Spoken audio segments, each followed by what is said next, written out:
following program is intended for mature audiences. Welcome. You know what? Let me invite. Hang on. Where the fuck? Where are you? Ah, okay. Let me invite a friend of mine, Kevin. Not Kevin Booty Check, huh? No. I want to invite CRISPR too. Now that I'm at it, so he's probably busy. But let me give him the link. He's not even on. Makes it kind Fuck of it. hard to invite him. I'll just put it in the direct chat. Hey, what's up? Hey, you're What's see up? here, Kevin. You're live right now, but I'm using OBS to stream, but people can still hear you. Alright, I'm putting my headphones in. All right.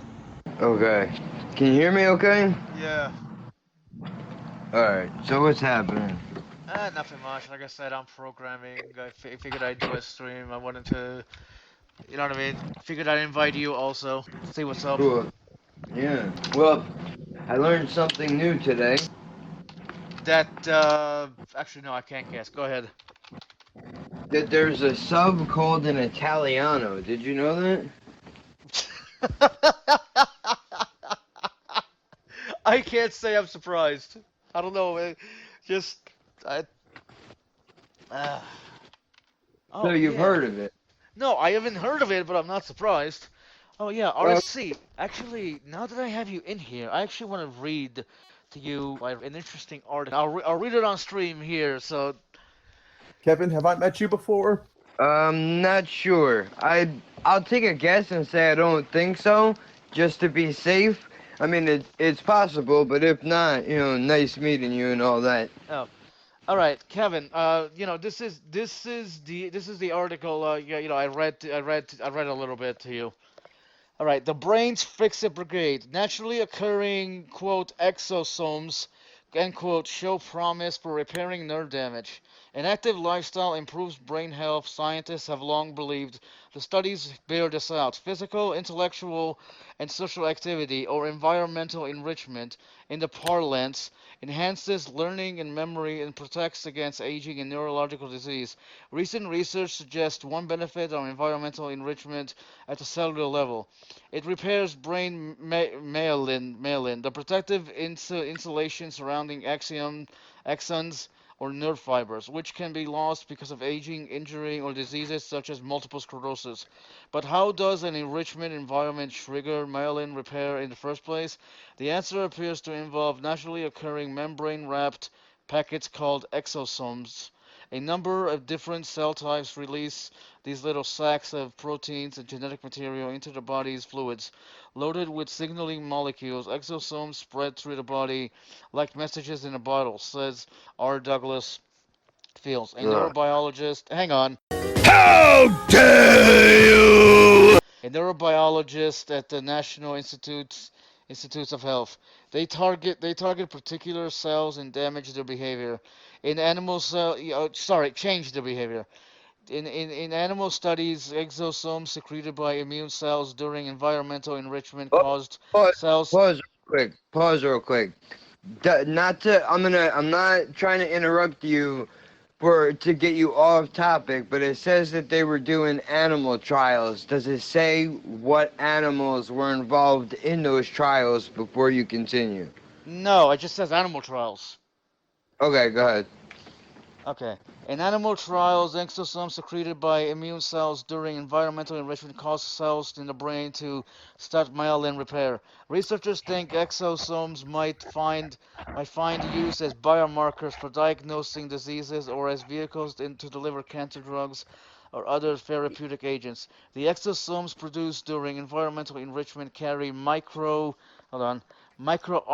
small pieces of genetic material which appear to instruct immature cells in the brain to develop into myelin-making cells called oligodendrocytes.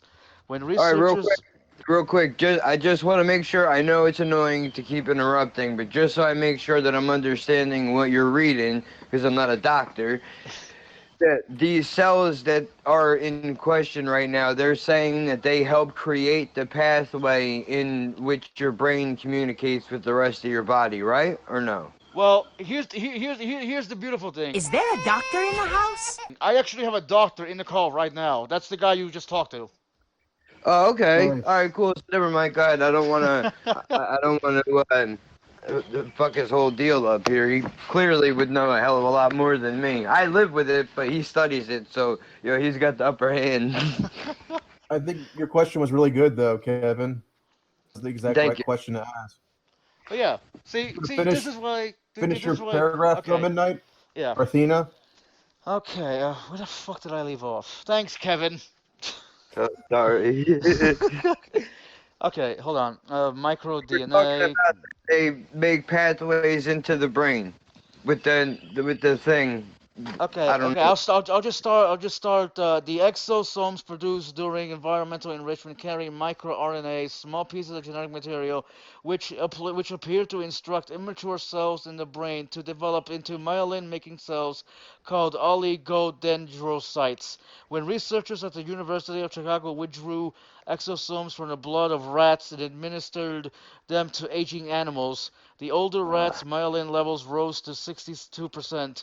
The team reported in February in Glia or something. I guess that's the magazine. The researchers also discovered how to generate exosomes outside the body, making them on demand for potential therapies.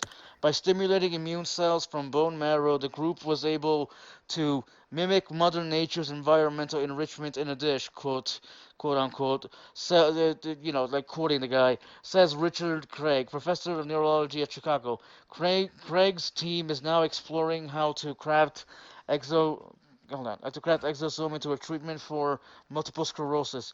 The lab-grown exosome stimulated myelin production in a sample of rat brain tissue intended to simulate multiple sclerosis damage, returning myelin levels to 77% of normal. Craig and his colleagues recently reported in the Journal of Neuroimmunology. The next step is to see if exosomes harvested from immune cells work as effectively in live animals with the disease, says team member Aya Pusak, a PhD candidate in neurobiology. With any luck, Pusak says the research could progress to human tests in 5 years. Does anyone have any objection to what I just read? Yes, I have a bunch of objections actually. If I can steal the show for a moment, sorry I'm being ignorant, but Feel it. okay. First of all, you're testing this shit out on rats. The last time I checked, human beings and rats are nowhere close to each other. So Hold on, hold on. RSC, rats and humans sort of similar, but not like this would be your area, cause Yeah, if you were going to choose an animal to experiment on, like to look for things that might be good for people, rats would actually be the best animal to look at, just because they're small, they're easy to raise. You can raise and test on a lot of them, so they're the right size and the right shape. But they also share a lot of biology with people because they've grown up around people for thousands and thousands of years. There wouldn't be mice if there weren't people. There wouldn't be rats if there weren't people. We're like codependent, or not codependent on them, but they're dependent on us. They live off of our waste products, the pizza droppings we leave, So Okay, so- because of that, they're exposed to the same environment as us. They make good models to test on. yeah. But just because something works in mice and rats doesn't necessarily mean it's going to work in people. yeah, I was just gonna say that would bring me to the next thing was that I know that they use body parts like heart valves and stuff that they take out of pigs and they put that into a person. Would that be the follow-up trial to go from rats to say a pig before they jump into testing it on human beings? But then quickly to add to that, a 5-year window does not seem like that big of an amount of time when you're talking about a project of this scale. Well, I mean, Kev, they said within 5 years of human testing. I forget how old that magazine I have is. It might be maybe a year or two old, so they're probably doing the tests already. But here, here's the thing. If I understood this correctly, exosomes are released by your body naturally already. So just because they can grow them in the lab using immune cells doesn't mean your body doesn't produce them already. Like, you know what I mean?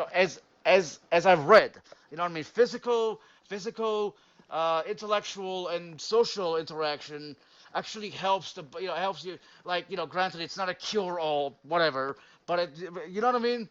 So I Yeah, but it does. understand what you mean, but at the same time, it's like your body already produces this shit.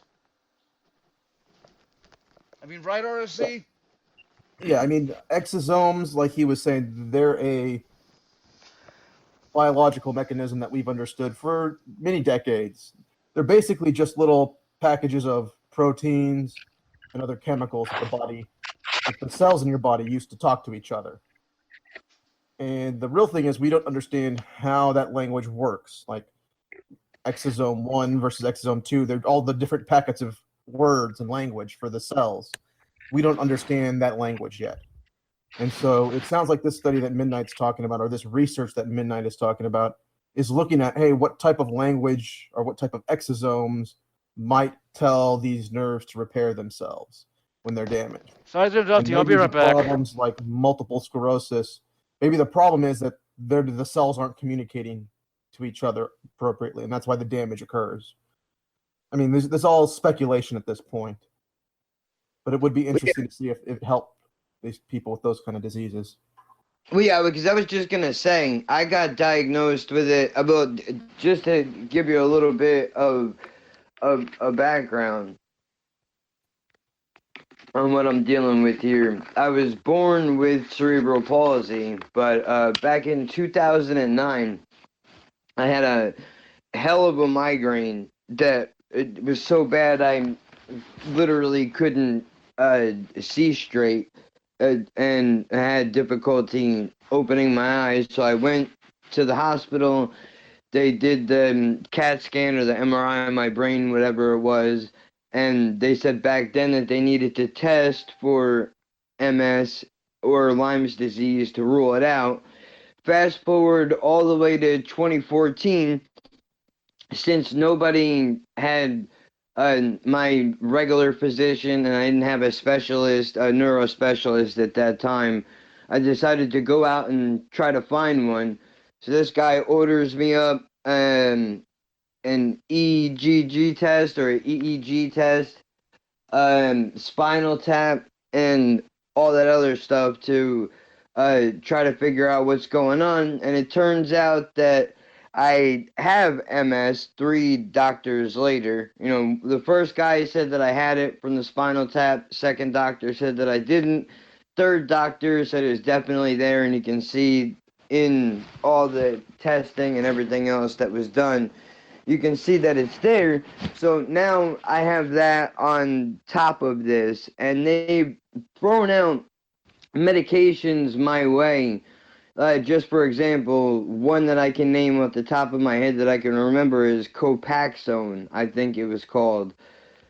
And, you know, this is the part that really got me, just being a patient and looking at this from my perspective, where I have a professional sitting across from me who has studied the disease for however many years and deals with numerous patients. He's like, listen, dude, I'm projecting that you'll probably be if you're lucky, you'll make it to 50 before you have to use a wheelchair full time.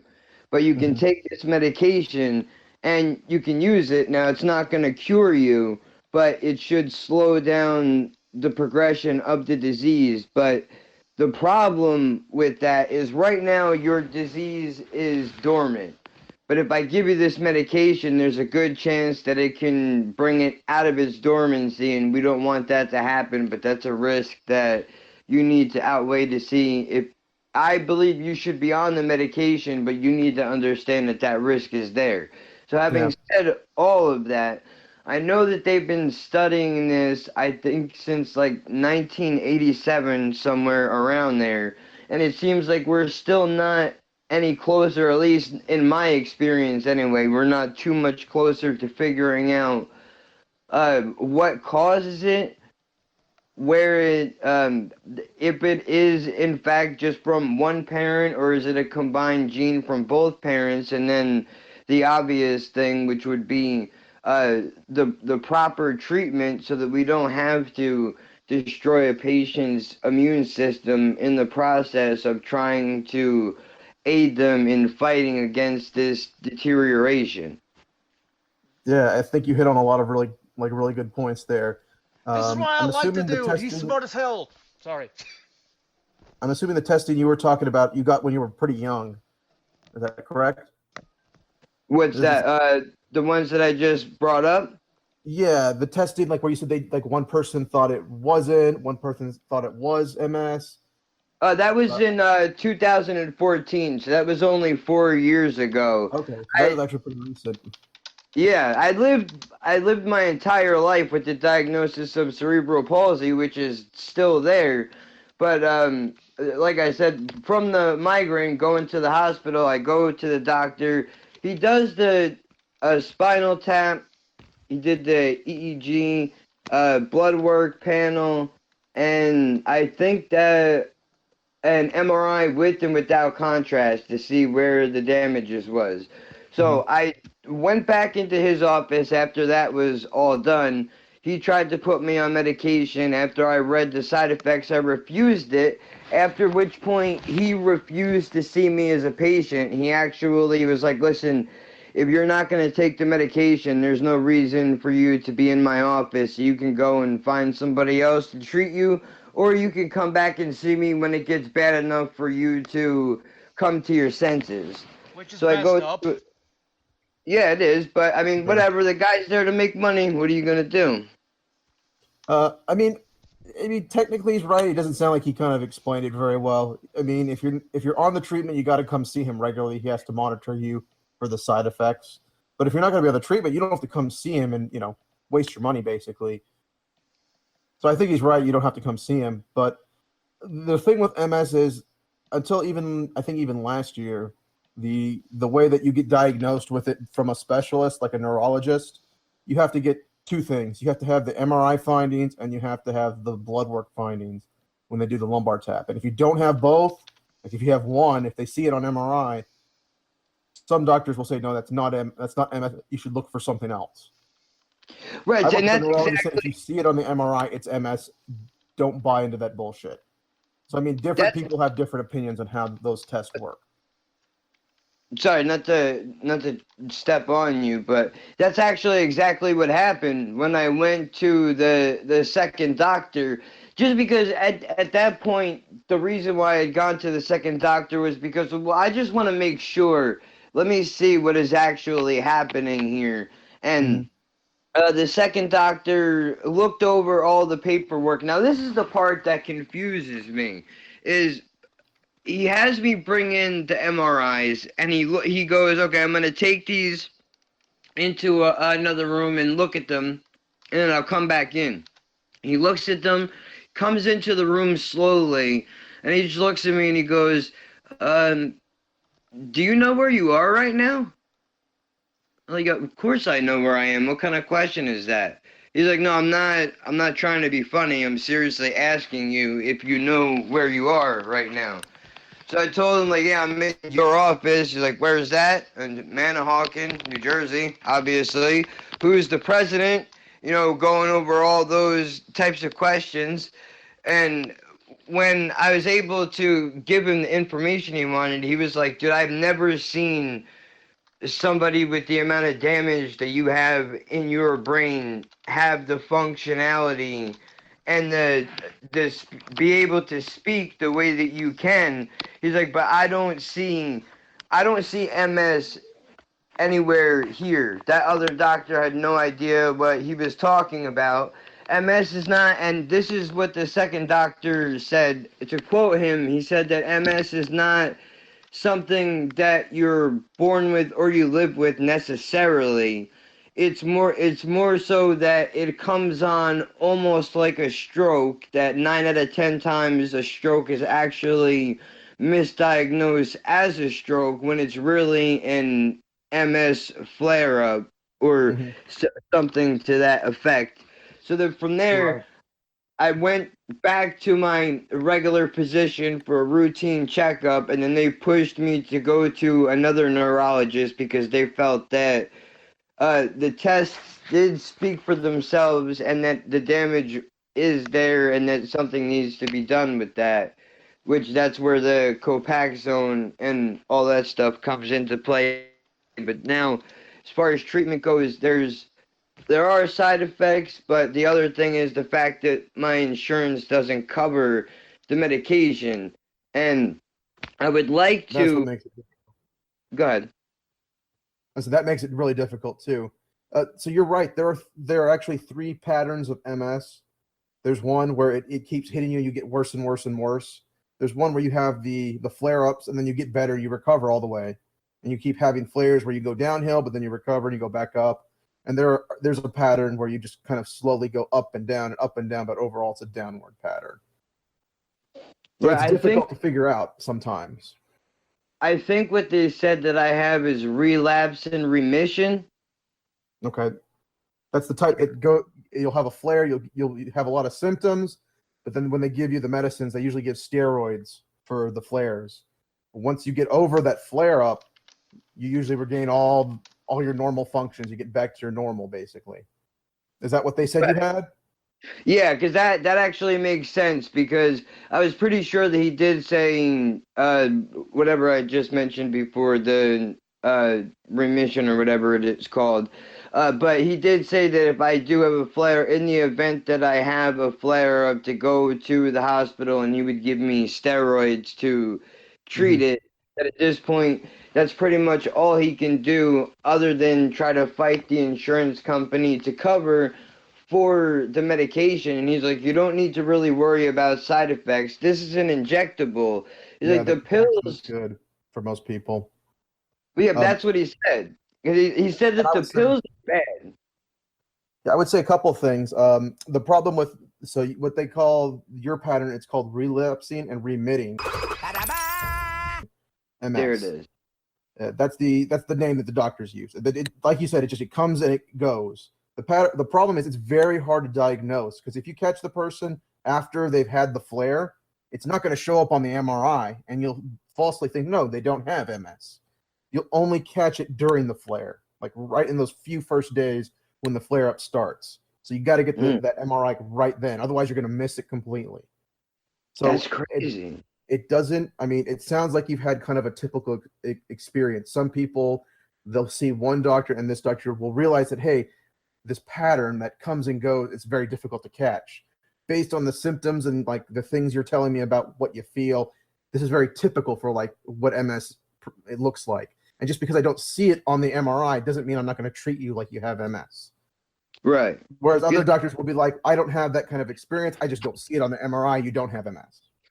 Right, and they did, through the blood panel also, they did, and the spinal tap, they did rule out Lyme's disease as well. So I think that might have helped a little bit. But the shittiest part is that they're like, I don't know if this is necessarily connected, but before I was put on pain medication between the CP spasms and my back injuries prior to even knowing that I had the MS, I smoked a shitload of marijuana to try to ease the pain. Are you a real doctor, dude? I mean, like, can you prescribe some drugs for me, man? Come on, dude. I'll split whatever I get with you, okay? And when I stopped it a few years ago, back then it seems like that's when all like the side effects started to become more prominent than they were before. I mean, I don't know if that was actually helping. I mean, I have read studies here and there that says that it does help, but I mean, I I've heard understand people say it it's not. helps.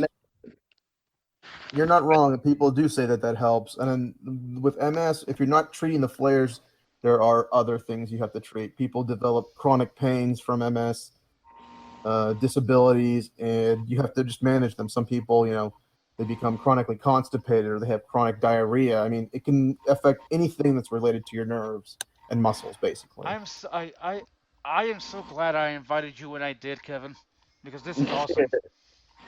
I mean, to be completely not to gross anybody out, but I mean, the standard rate of pain that I live with most of my life, it feels like I have two small hands underneath my skin just squeezing the bones in my legs. But I've always had I've always had a problem with retention. Like even when Midnight has been to my house, he can tell you I'll hit the bathroom 20 times in half an hour because I can't get it all out in one shot.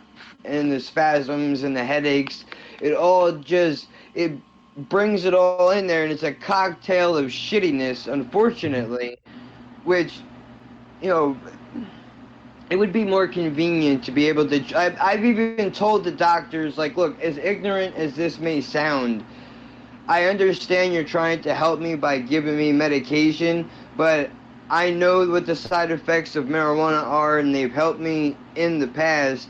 I would rather just use the marijuana and ride off into the sunset, and if I have to be pushing myself in a wheelchair to go into disappear into that horizon, then at least I will go happy in the sense that I won't have to worry about what is this experimental drug going to be doing to me. But then on the opposite end of that, you can make the same argument for the opiates or the muscle relaxers that I have to take day to day because of the damage. It's unfortunate that we're limited in what we can prescribe with the medical Most of marijuana it and is things like that, political. because it could be very helpful for someone like yourself. Some advice from me: I think you need to stop seeing. I mean, you can continue to see the neurologist.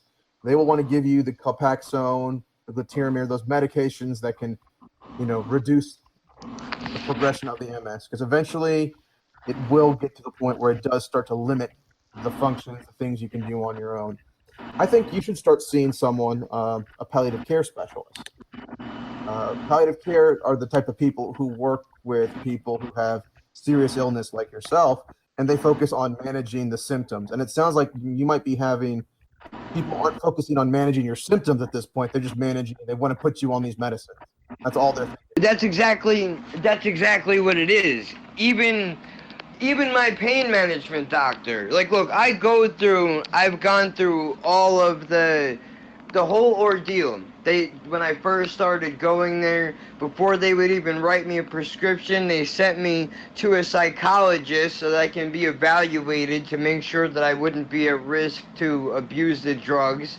I had no problem with that.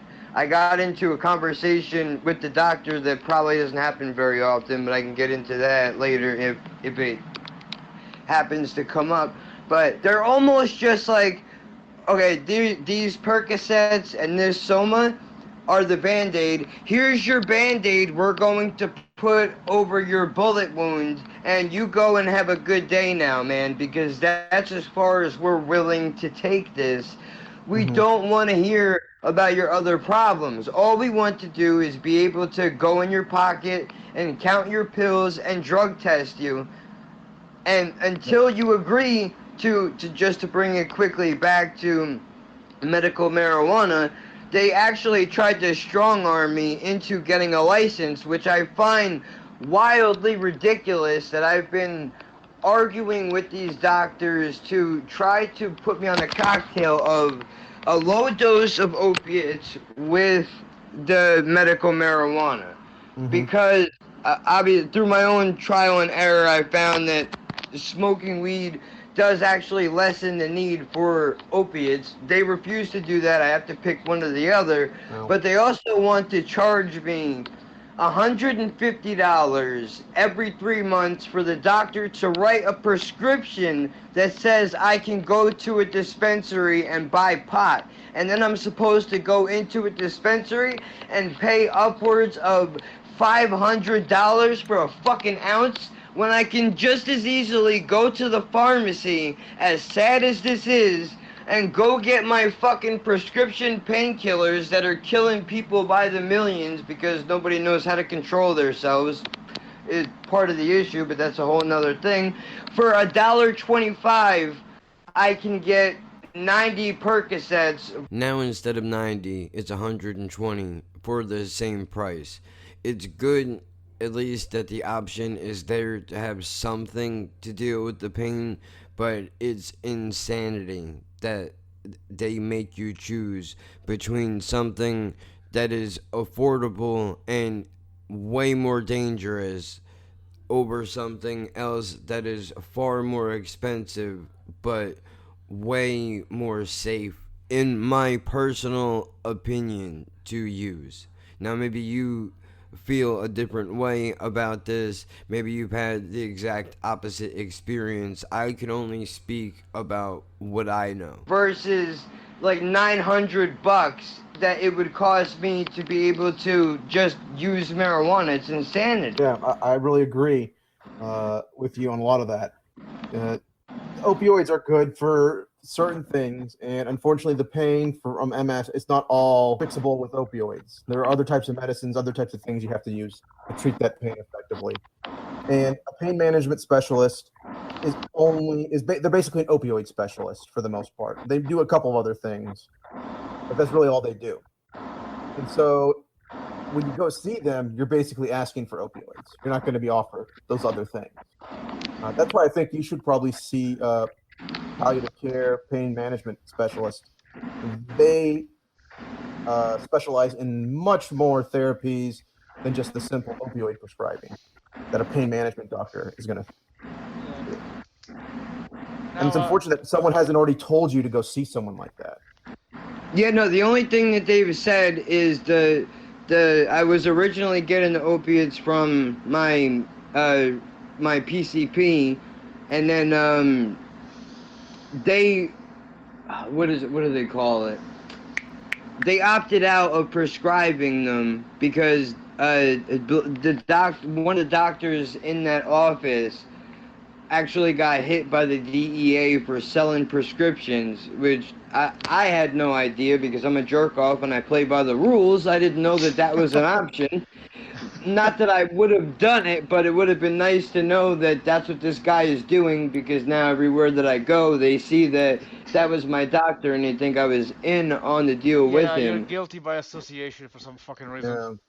Right, but they sent me to the pain management doctor, and then the pain doctor just says, well, go see the neurologist or whoever, but we just want to let you know that you're contractually obligated to not see anybody else for any type of pain relief at all whatsoever, or you will be blacklisted throughout the country.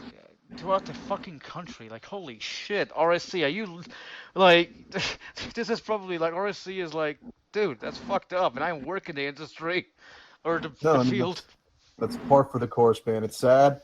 A lot of people think with their wallet instead of thinking about what's best for their patients. So, okay, don't take this the wrong way, but can you see why Tommy Hall has the mentality he does? No, I mean, it doesn't matter. Even though that they have that thinking with their pocketbook mentality, the things that the doctors are prescribing are helpful in the end, even though they're thinking with their pocketbook. Yeah, no, I know. Evidence shows. Yeah, I'm not denying that they're not helpful, but I'm just telling you the mentality. The reason why some people have the mentality they do, like good old Tommy Boy there. Housekeeping, you want mint for pillow? Please go away. Let me sleep for the love of God. Housekeeping, you want me to jerk you off? Yes. Oh, it's you. Good morning, sunshine. I'm not disagreeing with you. If your doctor's treating you like this, you should just go see another doctor. Some people Yeah. are jerks like that. Yeah, you know but- what? You don't have to take advice from them. Yeah, but You have the right to see whoever you want to. Yeah, but it leaves a sour taste in your mouth, right, Kev? Well, I mean, of course it does, but then you also have to realize who you're dealing with. When you go to a pain... Look, I sold drugs before. I'm not proud of it. It's something that I did in my life. I can't take it back. Whatever. It was nothing serious. It was only weed, but it was what it was. I had to do what I had to do to get by, to be able to self-medicate at the time. So whatever. But you have to understand, when you walk into one of these doctor's offices, a lot of these guys are just drug dealers in white coats, dude. They're in it for, they want to run the practice to sell you the steroid shots to put in your back, or to collect the insurance money or the out-of-pocket costs for your visit. Now they're going to dominate the medical marijuana industry at $150 a clip to write a fucking prescription. But this is, you have to deal with, better the devil you know. Unfortunately, that's all that this is you can go out on the street and you can take your chances with some random person and go to jail, or you can pay me a finder's fee and I will cut you a prescription that is guaranteed, at least to my knowledge, that's going to be vetted and sorted through from the manufacturer to the pharmacy to your pocket. It's just going to cost you a little bit more. So which route do you really want to take? I mean, that's pretty insane that you're saying $500 an ounce, because I know I worked in Nevada and Arizona, and they both had medical marijuana for patients, and it wasn't necessarily, it was a little higher than street prices, and you only had to go in once a year to get your license, your prescription renewed. And yeah, it was like $150 or whatever the insurance would cover. But the problem is that if the government keeps it illegal, the insurance companies will never cover it, and that needs to change. Exactly. Now, I bring this. I feel bad for my pain management doctor, because I just met this dude 2 months ago, and I am beating this poor prick down with this argument. But I want him to know how passionate I am about all of this, and how serious that I take it, and the fact that I am educated in this field. Like, I know what I'm talking about in certain instances. Like, just as, like, the governor of New Jersey recently just expanded our medical marijuana laws, which actually, to your point that you just made about the places that you just said, now you would only have to renew your license once a year, which before, I'm pretty sure it was every 6 months. And that's it was at $500, I think, but then he just dropped it down for the permit and the license that you need to buy is $150. But if you're on food stamps, Social Security, Medicare, anything like that, you only have to pay $20. Hang on. That's what it should be. It should be like a copay. RC, I wanted to say something really quick. Like Kevin, I'm sure. Well, and RC can speak for himself too. But I think I think out of all the people RC has talked to since I've known him, you are probably the smartest one ever. Well, I wouldn't say, right? I wouldn't go that far. I wouldn't say I'm. Okay. I misspoke, but I would. RC, you talk. I appreciate. Hold on. Let me just address that real quick. I appreciate what you're trying to do, but I would not say that I'm smart so much as I have been forced to. I've been forced to be familiar with all of this, because if you don't know what you're walking into, going into a doctor's office in some ways is almost like going into a mechanic's shop. Yeah, well, that's true. But Kev, here's the thing. I see it as smarts in a way, in a sense that you had the foresight to actually do that. You know what I mean? Well, I appreciate that. Speak for you, like RSC, like give me your view of it. But yeah, I think it's unfortunate, Kevin, that you've been through this. I don't even know if you'd call it. Ordeal? Call it like an odyssey or ordeal. That's a good way to say it. Yeah. But a lot of people in your position, people who live with chronic pain, these chronic medical conditions, they have a damn hard time getting people to, first of all, believe they had these problems. Oh, totally. He's told The he's told if me I can, horror story. He's told me horror stories. if I can interrupt you just quickly, I cannot I cannot tell you. I I should have earned myself a seat in the Senate for the amount of arguing that I've had to do representing myself in front of a doctor because one, they are either uneducated, or two, they take somebody that looks like me. Either it's the way that I dress or my age or how I speak, and they automatically think this person just wants pills to get high and that's all that they're out for. You have no way. I can't tell you how many times I've heard, well, you can't prove to me that you actually have this pain because I know other patients that have the same disease and they don't have pain like you say that you have. But Yeah, it's everybody's fucked up. different, asshole. I'm allergic to penicillin. You could probably take all the penicillin you want. Everybody is built differently, so you can't take what I'm feeling and compare that to somebody else. It's apples and oranges. Not But everybody is going to have the same effect. that's true. That's true. But you would think a doctor would know this. Like, Well, the problem is MS is different from people to people, and most doctors don't manage MS. Most regular doctors don't. And I was going to say the first doctor I worked with after medical school, like proper, and she was in Phoenix. She has a private practice. She wouldn't prescribe anyone pain medication ever, even if they had a legitimate reason. And I think that's wrong. You know, someone with a broken bone deserves to have morphine or something to treat their pain. But some doctors don't believe that. Well, you know what's funny is I find myself on both sides of this argument because on the patient end of it, as someone who feels chronic pain, I understand the need for relief, the want for relief, and knowing that you have a responsibility to be responsible. On the other end of that, I can understand where doctors come from is that one, they don't want the guilt that they think that they're going to create a junkie by giving them medication, but that could be ignorance for one. Two, you have to know the person that you're dealing with, which is kind of hard to do if you're seeing 30 plus patients a day or whatever your number is.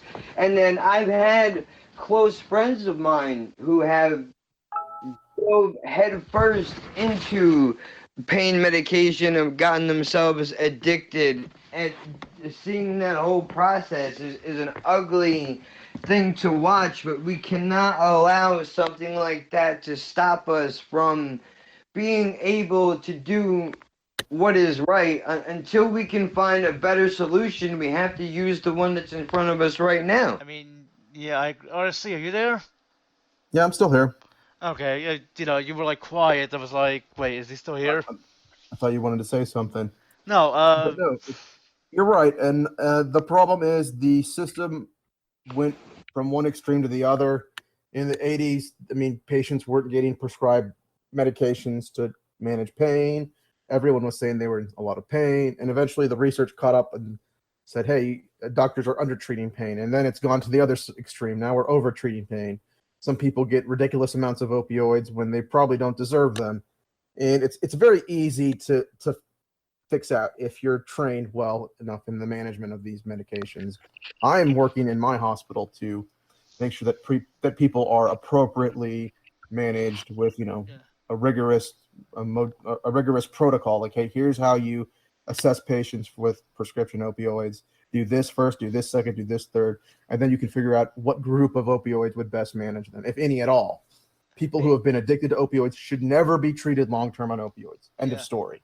Hey, Kev, That's the bottom line. Do you want to tell him that one story you told me? I mean, I don't know if you want to hear something that's really depressing, but just last year there was a study in Boston where they looked at people who had experienced an opioid-related incident, whether they stopped breathing, whether they almost died, something like that. And when you say incident, do you mean in the sense that you stop breathing, like overdoses, or is this overdoses, allergic reactions, and all that lumped together as one? Overdoses, anything related to opioids, whether it was allergic reaction, whether it was an overdose.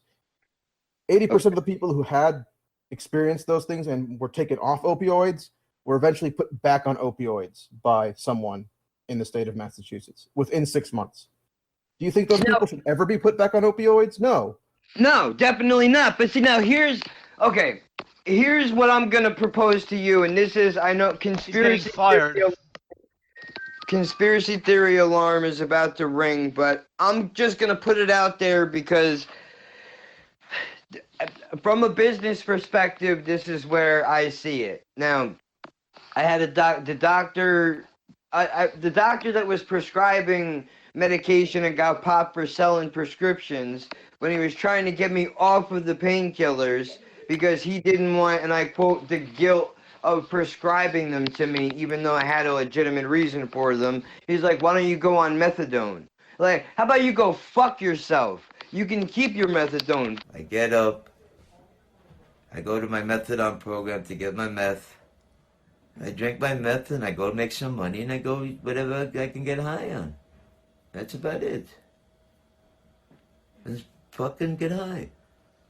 What else is there? But, so that brings me to this, which is, do you think that some of these doctors might go back and prescribe people that should never ever be given these opiates again because of the fact that there is such a system in place where, okay, now, we'll get them on the pills, and I understand, real quick sidebar, that this is a very dark way of thinking, but I've watched many drug reps walk in and out of a doctor's office, and it's disgusting the way that they just break down things. I know I'm a bit all over the place, but just in the sense that the doctor will go, okay, this guy had a problem with opiates in the past, so we're just going to disregard that. We'll give it to them again. Worst case scenario, we have Suboxone, and if when they can graduate from that, they can go to Subutex or they can go to methadone, and then we could just keep on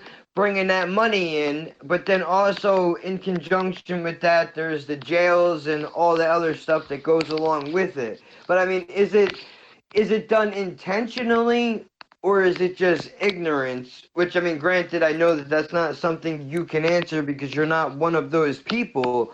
But do you think it's possible, being somebody who works in this type of field, that there are those kinds of guys out there, or women, that would... Definitely there are. Okay. That's not even a question that takes me a second to think about. There are some people out there who just will throw pills at a problem patient. There are patients that are extremely complex, that have tons of medical issues. I mean, more so than what you have. And you have problems that would definitely qualify you for opioids. But some doctors, when it comes to that, they just would rather throw pills at the problem. Or let's say they have a patient who is addicted, who they kind of maybe will feel bad, like maybe I was part of the reason this patient's addicted, and they'll just keep giving them the prescriptions instead of actually giving them something that will help them long term. Right. Now, a lot of it is just you have a patient who comes to your office who's always complaining and says, I need my Percocets. Give me my Percocets. And the doctors... Yeah, people like that, or or the reason why my friend gets the shit he does, and it pisses me off every time he tells me this shit. Do me a favor, Kev. I'm joking. Don't you keep telling me. I was gonna say, do me a favor. Don't tell me anymore. But I'm joking. You keep telling me. But I was gonna say, I mean, I'll put this out there because I'm not ashamed of this. I dabbled in the drug world. I experimented with certain things. I never touched heroin or ecstasy, though, but that's besides the point. I was lucky enough and unfortunate enough at the same time to be around people, like I said before, that abused these pills, and I got to see what that does to a person, the way that it changes their personality and their life, and that a lot of the times that's a hole that you can't dig yourself out of. And I learned from that, it instilled in me to be responsible with these pills. I have people ask me all of the time, like, dude, you've been on these painkillers for 8 years. How are you not addicted? I don't believe that you can not take them and not get sick. Yeah, Like, see, dude, that's sorry to interrupt you, but but that's just a like a stereotype, a bias. Sorry to disappoint you people, but some of those people exists.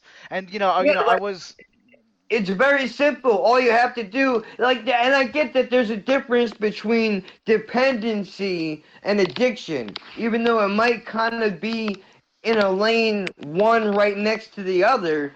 I'm only taking it as it's prescribed to me. I yeah. get prescribed 3 pills a day. I'm not waking up in the morning and taking those 3 pills in one shot to feel all fucked up Yeah, and and then going about my day. yeah. I'm taking it over a certain amount of time. Well, Kev, if I, I want to tell this one story that that you told me that I find hilarious. Uh, stop me if it happened when you took a medical cab once, and like I know you took medical cabs many I times. know, I Well, know who you're talking about, and when we were talking about the pills earlier, this chick popped into my head, just because yeah, the fucking anger that I feel towards this shit. I I had a doctor's appointment last year in December. It's fucking snowing and shit. Medical cab comes and picks me up. The pain management doctor normally calls me and tells me if the doctor's not going to make it in because of weather or whatever the situation is. They didn't call. I assumed everything was still on. Hop in the medical cab. We go to pull into the doctor's parking lot, and then my phone rings and says the doctor's not going to be able to show up today, so don't bother coming in. I'm like, well, I'm already here, so what am I supposed to do? They're like, well, just go home.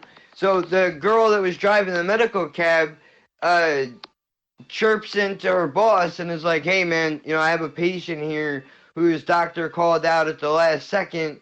I have another person I'm supposed to pick up in 5 minutes. What am I supposed to do? So the boss comes back and says, well, tell him he's taking the ride with you for the day because you don't have time to go and drop him off back at his house. You have other people that need to be other places. Which, okay, fine. I'll go on an adventure. I'm okay with that. Wasn't really doing anything anyway. yeah. So I wind up going all day with this lady, and she's asking me about my situation and why am I going to the pain doctor and all this. So she has a bias towards painkillers because of the epidemic, obviously, but she's like, we're going to go to the perfect person today that I want you to meet, and maybe it'll change your mind about taking the medication. So we stop off at the methadone clinic to pick up this broad, and they all look like zombies standing outside. It's insanity what the drugs do to you. But the girl hops in the car and she's talking and she's literally passing out mid-sentence, waking back up, continuing like nothing happened, and just repeating the process. So, and the whole time there, while we're going back to my house, finally, this is towards the middle of the afternoon, on the way back, she's talking about how she got addicted to painkillers because she was in a really bad car accident and she shattered her shoulder and needed reconstructive surgery, and the doctor overprescribed her Roxy 30s that she shouldn't have had, but she was taking them because she thought that's what the doctor wanted her to do. And then after a while, when the doctor wouldn't give her the dose that she wanted anymore, she went out on her own and paid other doctors to get the amount that she wanted, went from doing that to doing heroin, but then gave the whole song and dance about how, I'm clean now, I don't do any of that shit anymore, everything Yeah, is... bullshit. Sorry, I'm just sorry to interrupt you, but I'm just saying bullshit because of what you just said she was doing in the cab. Jesus All Christ. right. I don't know. I didn't hear the That's whole what the cab message story. was. But Kevin, I have to actually say, I think you may have some misconceptions about addiction as well. I see addiction patients every day. I'm at the hospital. And there's a huge misnomer, not just in the medical field, but in general, that addiction is some sort of like moral failing. It's not. It's a disease. Well, no, I don't. Addiction. Let me He doesn't think it's a Give me failing. give me Hold like on, 30 let me just- seconds. Give me like 30 seconds. I'll let you jump in, Kevin. Go ahead. But there is something that we don't completely understand that happens in the brain with addiction. People who are at risk for becoming addicted will become addicted regardless of what addictive substance you introduce them to, whether it's heroin, whether it's gambling, whether it's alcohol, whether it's tobacco. They have some addiction risk in their brain. People who don't have this risk will never become an addict. I think that's just a straight fact. To be fair, there are people who can be on heroin for 60 years of their life, and they're not addicted. They can just give it up the next day if they want to. RSC, to be fair, he knew that already. He he wasn't arguing it was a moral failing. That's the society view. Yeah. Yeah, I was just gonna bring up real fast that, I mean, what you might be hearing is there could be a bias just because I've dealt with a couple of addicts that were very close. Like my girlfriend's cousin and her aunt were both really bad into heroin, so we tried to help them, brought them into our house and shit, and that gave us a whole new set of problems. So if you're picking up on anything, it's probably the anger over that. I understand that it is a sickness, and a lot of people, they can't. I mean, I've seen, as you said, I've seen gamblers and pill addicts, cokeheads, all of that stuff. I've seen all the different varieties of things that people can get addicted to,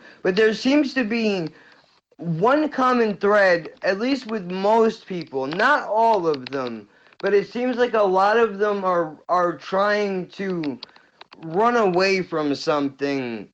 And like, I know that for her family, it was abuse as children that they were trying to escape from, that I guess, being That's definitely a risk introduced. factor for addiction.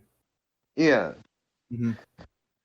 So it's not that I understand that society puts a label on it and says, you're an addict, you're a dirtbag, nobody should ever have any sympathy for you.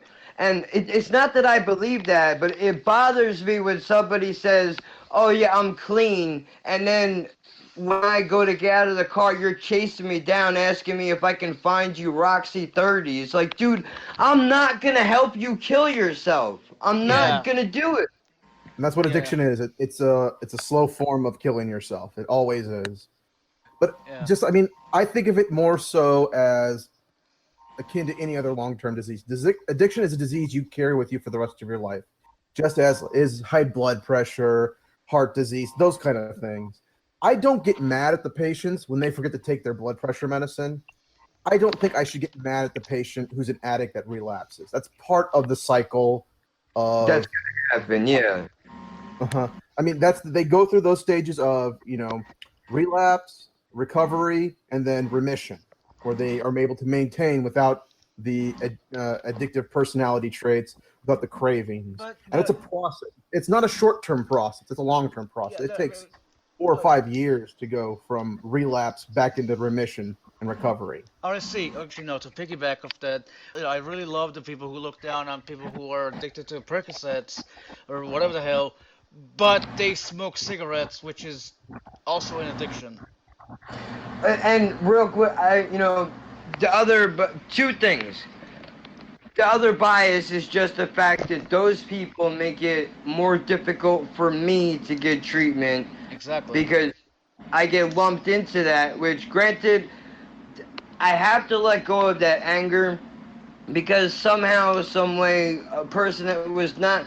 It seems like we forget that before there was an addict, there was a person. And I think a lot of us lose sight of the fact that there was somebody there beforehand. And then the second thing is, do you think that would it be more beneficial to people who have these addictions if, say, for example, if heroin was legal throughout the United States, do you think that would help or would that hurt the patients that have these addiction problems? Not to say that you should advertise it like they do weed shops in California, but just that, like, if you're going to relapse, it'd be better to do it under a doctor's care, no? If you make it legal, then we can study it more easily. We can figure out how the addictive mechanism works and figure out ways to combat it. And B, the reason why people are dying isn't because they're getting heroin. The reason they're dying is because they're getting what they think is heroin, and it's really fentanyl, and they're overdosing on the fentanyl. Yeah. So if you make it legal, at least you're preventing the people from dying, and there's always another opportunity to get them into therapy, to get them on, the Suboxone therapy, to detox them, and then getting them into a maintenance program. Yeah, but see, It's not RSC. that often if they die immediately. Yeah, I know, but RSC problem with that is that when you make the argument that you want the drugs to be legal, somebody on the other side will be like, oh, well, you want them to be legal, overindulge and die that way. I'm like, what the fuck are they doing now? And besides, They're already overindulging and dying. Yeah. You know what I think? You know what the problem is, dude? And it's sad that it just took me to realize this. They're never gonna. Nobody in the government is going to you're not gonna get a senator to understand your fight for wanting illegal drugs for these reasons, because they've never they don't use them, or they don't know that it would benefit people who are addicted. They don't see any of that. No, Kev. I have to stop you right there. Okay, where the fuck is that quote? I need to find that quote about that one asshole in like the 60s or 70s say, we knew drugs weren't bad, but we wanted to fuck over hippies and black people. Where the fuck Well, is I mean, that fucking quote? heroin used to be sold over the counter by Bayer, I'm pretty sure. Yeah, it did. Heroin and cocaine were both legal. Bayer works wonders. And there wasn't a huge drug problem at that time. I mean, do you think it was because it was legal that there was not a huge problem, and now Well, maybe? yeah. Part of it is the forbidden fruit aspect. It's kind of not the whole thing. Obviously, there's a lot of factors involved, but the real problem is that the laws that make it illegal create a black market, and when you create a black market, there's no regulation, which is why people have all this garbage mixed in with their heroin. Yeah, there are people that can abuse heroin for 80 years. A lot of the people I treat, surprisingly, they're over the age of 65, and they have addiction. And they're detoxing with us at our hospital. Yes, I would say about 60% of the people we see are over that age because they got started on the Percocets or whatever for the back pain they had at age 50, and eventually some doctor just said, you know what, I'm not going to give you these medicines anymore. And so they went to the street drugs. They were looking to take care of the pain, and heroin is the cheapest thing. It's easier to pay $10 for a bag of dope than it is to pay $80 for an Oxycontin. Okay, Kev, before we go on, I want to read this quote. The Nixon campaign in 1968 and the Nixon White House after that had two enemies, the anti-war left and black people. You understand what I'm saying? We knew we couldn't make it illegal to be either against the war or black, but by getting the public to associate the hippies with marijuana and blacks with heroin, and then criminalizing both heavily, we could disrupt those communities. We could arrest their leaders, raid their homes, break up their meetings, and vilify them night after night on the evening news. Did we know we were lying about the drugs? Of course we did. I hope you rot in hell, John, whatever the fuck your last name is. Well, that's just he can. So then that guy can thank him. We should all thank him for partially, I should say, for gang violence, the Bloods and the Crips ordeal, because when the Black Panthers split apart, that's what became of that. And now instead of working as a collective, now they're fighting over turf. Exactly. The thing that gets me is just because some people were against the war and some people were black, that is why you do all that shit?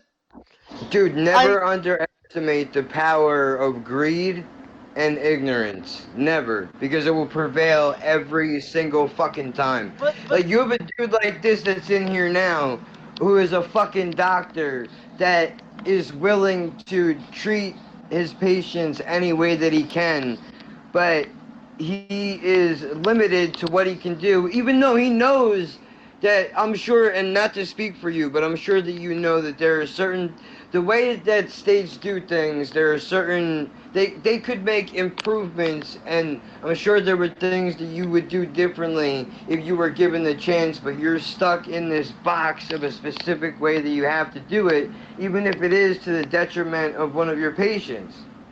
Yeah, I can tell you a specific example. Like right now, I'm taking care of a gentleman like in his late 60s. He's been on an alcohol addict his entire life. He's been in and out of detox, in and out of rehab multiple times, probably 20, 25 times. I'm detoxing him from alcohol, and he's interested in taking naltrexone. I'm not sure if you're familiar with naltrexone, but it's one of the medications. I'm sorry, naloxone. You give it to people when they overdose on heroin.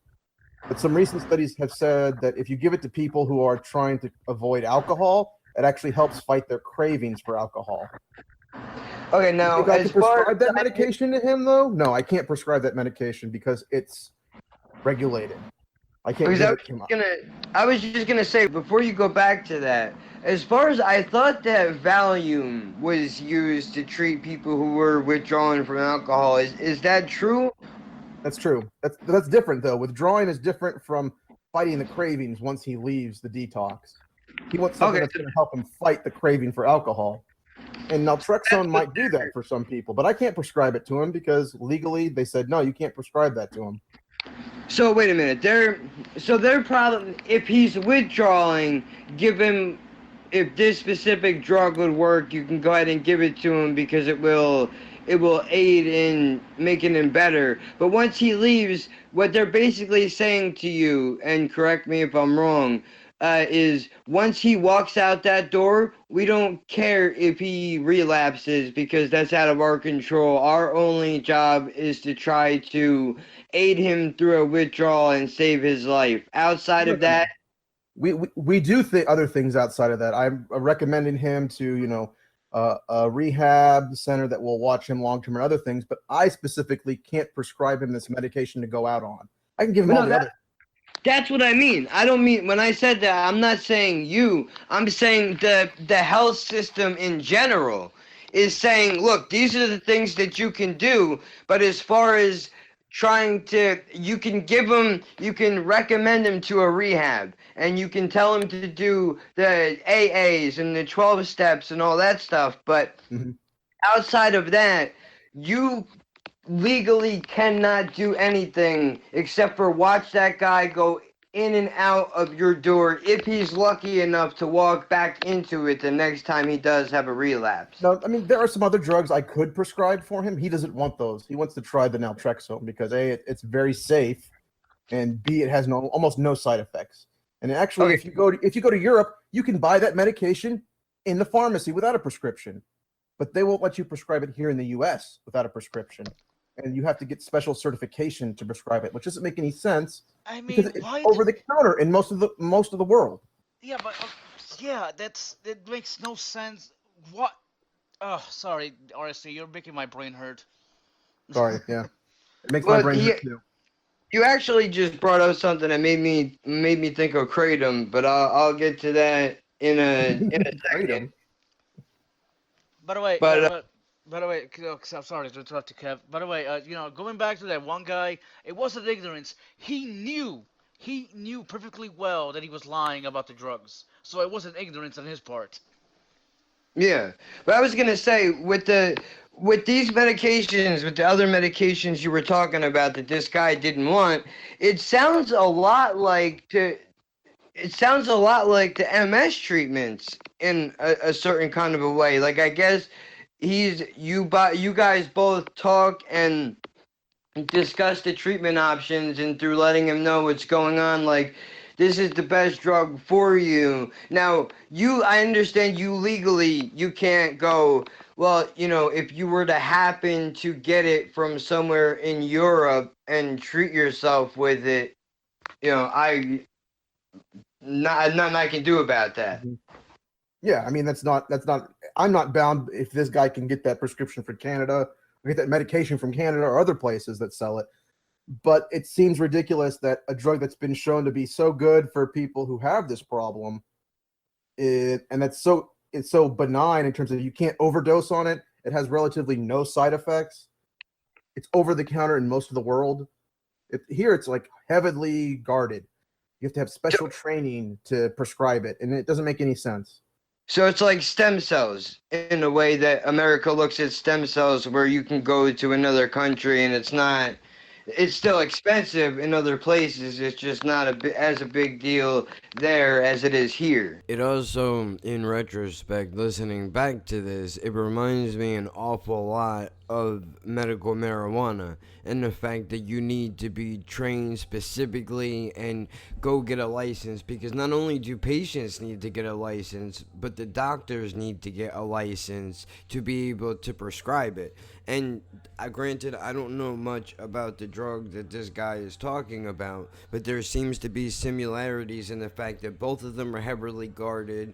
There are little to no side effects in comparison to the other drugs that are widely available. And for some reason, this country, unlike other parts of the world, just does not want to budge on this war at all. Yeah, but I mean, there are ethical issues with stem cells as well. I mean, in some parts of the world, those stem cells may have been stolen from the donor without their permission. You know, you have to have permission from the donors and all that other kind of stuff. So, but there's legal things too that have made it difficult in the past for stem cells.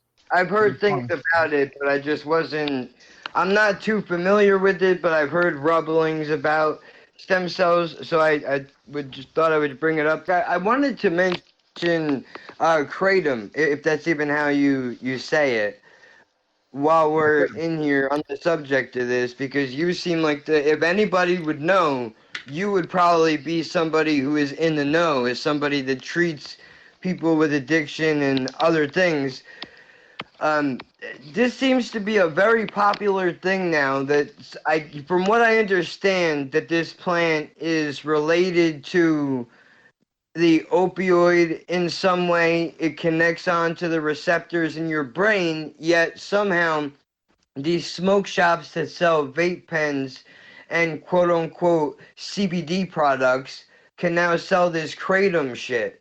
But is that an effective treatment for somebody to use that's not even necessarily addicted? Like, let's just say, for example, the doctor takes me off of my pills tomorrow, and I'm looking for something that could similarly manage my pain. Is that a safe route to go down, or is it that we still don't know enough collectively about this drug that it really should not be sold as loosely as it's being sold, while there is such a big deal being regulated about pot, which I understand is its own argument by itself? But Kratom's a Schedule 1 drug. That was a recent change, like in 2017, I think. It's just a tree from Asia. It's not regulated by the FDA here in the U.S. So whatever you're buying at the head shops, I'm not sure what you're actually getting. There's no way for me to have any kind of certainty that you're getting something that's of quality. There have been a number of outbreaks linked to kratom use here in the U.S., and some of them have been lethal. In terms of how it helps, yeah, it does help people. We know, I think both Midnight or Athena and I know someone in our community who uses kratom for pain, specifically for muscle pain, and they say it works great. But he's aware that it's risky buying it from the head shops because you don't know what actually is in the pill. I don't think if you're gonna have a bad reaction to it. I don't think I know who that is. Maybe you can DM it to me later. I don't know. Like, I mean, you know who the person. You know the person. Maybe you don't know that he's taking this, but there definitely is someone in the community that is taking that. yeah, no, I know. I'm just He's trying got to this figure for it. out who. Just tell me on Discord later. Right now I Yeah, can't. It has some other side effects, some psychoactive effects. It can produce like withdrawal type symptoms if you take too much of it for a long time. Can become physically addicted to it. So I mean, it needs to be studied more. I can't tell you a lot more than that. We don't know how best to prescribe it, how best to use it. The people who are using it are basically just playing by ear at this point in time because there's no information I could give them to say, hey, here's how you should use it. Take it 3 times a day, 2 times a day, take 1 pill, 2 pills. I don't know. Right. So does that, as a doctor, does something like that bother you? That they're able to, like places like GNC and these head shops, that there are so many unregulated drugs, and even the ones that are regulated, you know, you'll see a commercial fucking 10 years down the line, like now they're running commercials on Levaquin about how it's bad for you, that if you've taken it and you've had this to happen or that happen, you could have a lawsuit. I mean, but does it bother you as a doctor who's trying to help people, that it always seems like there's, every day that you wake up, there's a new thing that people can shoot, smoke, sniff, or swallow that's going to get them into some sort of an issue. But even outside of that, because we all are our own worst enemies most of the time, either it's drugs, caffeine, or whatever, but just the fact that there is, like, you're put in this tiny box and they say you can only do this list of things, yet on the other side there's head shops that are selling who the fuck knows what in these bottles, and yet you have to be restricted. Does that aggravate you, or is that something that you've just learned to accept as, like, well, this is what I have to do if I want to be able to treat my patients to the best of my ability? I'm sure it's a mixture, but I'll let him answer. I mean, I want to give people the best advice I can give them. And I think, obviously, the best advice is to go with what you know in terms of the things that are FDA regulated. You know they meet certain criteria. And you know that if someone doesn't, if there's something that goes wrong with those products, there are legal mechanisms for your patients to get compensated, like compensation. If your product is FDA approved and something goes wrong with that product, you know that they can sue in court. They'll have standing. The patients will be reimbursed for their suffering, for whatever they lose. The stuff that's in the head shops, you probably will never see any kind of compensation for the people who overdose on kratom, for the people who die from taking that K2. I mean, I've seen it. Those people develop seizures. They bleed into their brain. They die miserably, and there's very little I can do to save them. And do you think that they can sue anyone? The family can recoup anything? No, they can't. But at least with that FDA backing, I know there's at least some guarantee of quality of those products, and I know that there's always going to be a legal recourse for patients if something bad does happen. Well, I find it interesting that you just happen to bring up K2, because I know for a long time there were people that were using K2 or spice and bath salts, but fuck, now I completely lost what the fuck I was going to say. God damn it. That's all right. Wait, I think that's what it was. Never mind. You brought up K2, so that reminds me of when when the doctor, and I'll get to K2 in a second, because that shit really it bothers me. It just don't rub me right. But when I went to talk to the doctor in the pain management office that I'm seeing now, they gave me paperwork to sign. And they were like, if you want to go on the medical program, look over these papers and make sure that you understand all of it before you sign or whatever. So when I was looking it over, it says on there that even though it's being prescribed by a doctor, that the marijuana is not, the FDA takes no responsibility for any of it, and that if something bad were to happen to you because of these treatments, that you can't, it's not you're doing it at your own risk, basically, is what they're saying. The marijuana can't be approved by the FDA because it's still federally illegal. You're right. The states do take responsibility when they allow for it. So the states that actually regulate that do have to take responsibility should you say something get mixed in with the marijuana.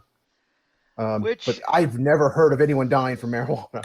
well, no, no, So no, No, but there was only one. Roku, not to cut you off, dude, but there was one story that I heard from Montel Williams. I think he went in front of the Senate or somebody out in California because there was some asshole, I guess, that either made a mistake or intentionally spiked the weed with butane that he'd gotten from his dispensary. And he went in front of the Senate a few years back to try to argue with them that they need to have strict regulations on shit like this because somebody could kill themselves. But I mean, outside of that, dude, well, there have been times where I have literally smoked so much weed I went sober. And I don't think there's another drug in the world that you can do that with that you wouldn't overdose and well, die on. yeah. Well, you know, I remember, you know, there was like two stories I remember reading. You know, one of them was about synthetic marijuana. You know, made in China or whatever the fuck. Where this one guy went fucking insane and killed his. I think he killed his girlfriend or chopped her off and then tried to cut his. I don't know. It was a strange thing, but it was Or the one, synthetic. or the stories that came out of Florida where people were smoking. They call it spice down there, but I that's think all. it's or bath salts, yeah, that they were eating, people were eating other people's faces off and shit, like Yeah, I insane. yeah, I do.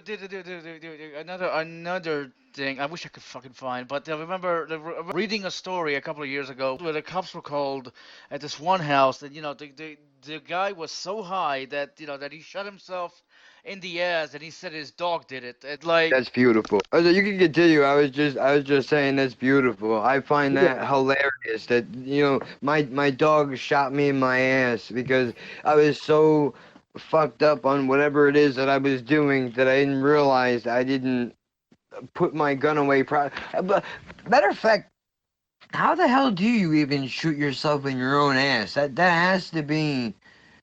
That had to, I would like to have seen how he managed to pull that one off. I think we're dying. Okay, how much did you guys have? I don't know. We made brownies, and I think we're dead. I really do. Well, I mean, like I said, marijuana is very safe. It is safer than almost any other drug I can think of, other than, well, no. I can't think of a drug that's safer than marijuana, actually. I've never heard of anyone dying from marijuana. I've never heard of anyone it can cause seizures, but the people don't usually die from those kind of seizures. And you have to smoke a ton of it. It can make people nauseous. It can give people problems. Whether it causes cancer or not, I don't know if there's evidence for me to say one way or the other. But for the most part, I don't think I've ever heard of anyone killing themselves from smoking too much marijuana. Time is going by really, really, really, really slow. Okay, well, I'm on the phone with you, and do you know how much of it you bought and put in the brownies? Pardon? How much did you buy? Just please send rescue. They're on the way, but I'm trying to figure out how much you bought and put into the brownies, sir. It's probably like a quarter ounce total. A quarter ounce total into the brownies? Did you guys eat all the brownies? Yeah, we did. I mean, I think as far as cancer goes, you can contribute, and I've been guilty of using cigars in the past to, champ them out, empty out all the tobacco, and roll the weed up in that, or even using a lighter, you're inhaling the butane and all of that bullshit into your lungs, which is not good for you. But it's just sad that we're not able to even just sit down collectively as a people and have the federal government look at this drug and go, okay, look, on one hand, we're prescribing people all different types of antidepressants and whatever else, anti-anxiety medicines and painkillers that are fucking a lot of people up, but we're not going to allow you to have a simple plan that a lot of people would probably much more than taking these pills. But that does bring me to another question of, as somebody who is a doctor, and feel free to not answer this if it's too personal, but do you feel pressure from pharmaceutical companies or drug reps to prescribe certain medications for certain illnesses? But yeah, hold on. Let me actually find that article about a dog shooting himself in the with a guy shooting himself in the ass, and then the cops blaming weed. Oh, he was so high. My comment to that was like, which strain was it? And what was it laced with? You know what I mean? Where can I get some of that shit? No, no, I don't fucking want that. I don't want to shoot myself in the ass and then blame my dog. But the guy The was. best part of the best part of the whole story is the entire time he never even had a dog. Yeah. But Kevin, yeah, actually, no, I don't feel any pressure from drug companies in terms of prescribing. The pressure comes from the insurance companies. When the insurance companies say, we'll cover this drug, but not this drug, when they do the exact same goddamn thing. And if I prescribe the drug that the insurance company doesn't want to cover, then the patient has to pay out of pocket, and they may end up paying $300-400 a month for that medicine. And most patients can't afford that. So I'm forced to use the medicine that the insurance company is telling me to use. Right. See, I understand what you're saying there completely because I'm taking Soma or the generic Carissa and 2 years ago the insurance company just woke up one day and decided that they just were not going to cover it anymore. That I could choose from one of these three other drugs, and if I didn't want that, then I would have to pay out of pocket. Luckily for me, the out of pocket price is only $50, but it is, in a person in my financial situation, it is a struggle to even come up with $50 a month to throw out for the pills. But it's insane that they can just go, oh, we decided to go into business with a different drug dealer because we got a better deal on percentages or whatever it is. Exactly what it is. I mean, you understand the complexities of health insurance here in the U.S. very well because you've been put through the worst of it. Is what it sounds like. Yeah, definitely. I wish there was something I could do to help you. I mean,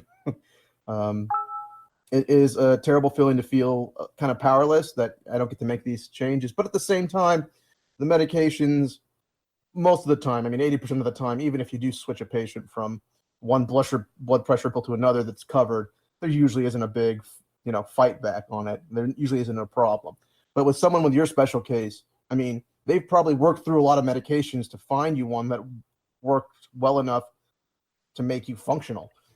And then the insurance company's going to uproot all that hard work and make you start over guessing which pill is going to work for you. That's just not fair. Definitely. But then there's also the fact that, I mean, dude, I'm going to be completely honest with you, man. The muscle relaxers help, but they scare me. And I'll tell you why they scare me, dude. It's because of the fact that, I find that the tolerance for the muscle relaxers is building way faster than the painkillers. Like I've been on the Percocets for solid 7 or 8 years, and I started out at 5 milligrams of Percocet twice a day. Here I am 7 or 8 years later, and I'm only now, just this month, I got bumped up to 4 10-milligram Percocets a day.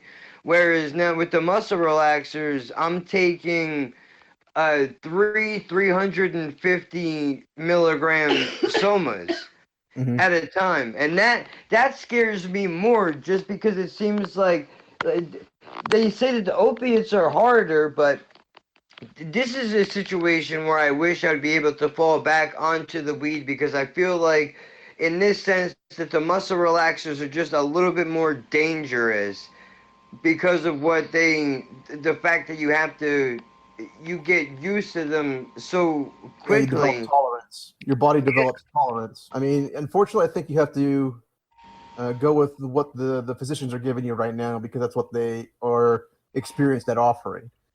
It is difficult to tell a doctor, hey, I know you've never prescribed this other medication or you never prescribed marijuana, but I want you to prescribe it for one person. They may not feel comfortable giving that medication because they may not know anything about it. To be honest, there's so much out there that, to know about in medicine. I don't think you can fault anyone for not being an expert in every goddamn thing. Well, yeah, no, of course not. And the doctors that I have talked about marijuana with were fairly honest with me, which was actually surprising. My regular doctor had said, like, look, man, I'm trying. I'm trying to get a license to write it out for patients, but it's not cheap and it's not easy, so it's going to take a long time. And the neurologist that I spoke with, the last one that I went to, he just straight up was like, listen, dude, I could tomorrow I could go out and get a marijuana license. I don't want to, because then I'm only going to get patients that are going to want to come to my office because I have the ability to give them marijuana, and not because I can treat them for any type of exact neurological disorder. Yes, exactly. Yeah. I mean, it makes sense for him. And again, it's a personal thing. If some people think it's not moral to prescribe marijuana, I would disagree with that. But I mean, they have the right to their own medical opinion. Definitely. And I think that's the other thing that I think needs to happen too, is I personally, at least in my experience, I feel like there's not enough communication between patient and doctor, and then patient and doctor to government. I think if we were all able, which I know this is a fairy tale that will never happen, but I think if doctors and patients were able to get together, and then we were able to combine, go to the government and say, listen, these are the variety of my patients. My patients have testimonials that they can give to you here. We would like to plead our case to try to make it a little bit easier, because not everybody is the same. And if we can help even a couple of people by doing this, then we're making our state and our country a better place to live. Yep, exactly. I agree with you. I think sometimes the government's the problem. Yeah, and I don't understand. I mean, I hate to believe this, but I think it's honestly what it is that it just, for them, I think it comes down to the dollars and cents of it all. Like, if you look at, I'm not sure where you're from, but our last governor here in New Jersey, Governor Christie, made, not to bring it to marijuana again to beat a dead horse, but just as an example, he created, quote unquote, a medical marijuana program, which was ridiculous and completely out of the reach to 90% of the people who live in this fucking state. But then you come to find out that, he was endorsed by companies that make chemo and radiation treatments, and also given money from the Dallas Cowboys in the NFL, who also have a strict policy against marijuana. And just using that as an example, it seems like it is the dollars and cents of it all, that they care more about a profit margin than they do about the people who not only put them into positions of power, but also the people that they swear, when they put their hand on top of the Bible, whether they believe in God or not, being irrelevant, but that they swear to help these people when they take office, yet they seem to do the exact opposite when somebody brings them a big cardboard check. Well, trust me, Kevin, you're not the only one. I've heard similar stories before from other patients, and my heart goes out to you. I hope that the healthcare system gets more easy for you and other people like you to navigate. And not only navigate, but I hope they do a better job at treating all the problems that you do have. Well, I can say that the one good thing from me going through all of this is that now when I see somebody running into similar problems that I've run into in the past, I can at least guide them, to give them a little bit of help to get through some of it, to make it a little bit easier for them, so that they don't have to walk in completely blind like I did and figure it all out for themselves. But, I mean, I think we'll improve eventually. It's only a matter of time, and it's just, we have to be open to wanting to communicate with one another, and it needs to be more on a personal level instead of in a Twitter type of a way where there is no repercussions for the things that you say, and you actually can, like, a doctor has to look you in your face and you have to look at the doctor and they can be able to tell whether you're bullshitting them or not.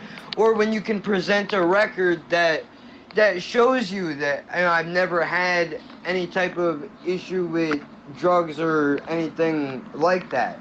Because that's the only way that we're going to get this conversation started. But yet, you know, if you try to bring it up, it's almost like they treat you like you're, at least in my experience, there have been a couple of doctors that kind of treated me like a child, where they just pat me on the head and they go, well, that's a really sweet thought that you have there, sweetheart, but we're in the real world and shit does not work that way. You know, like, we're...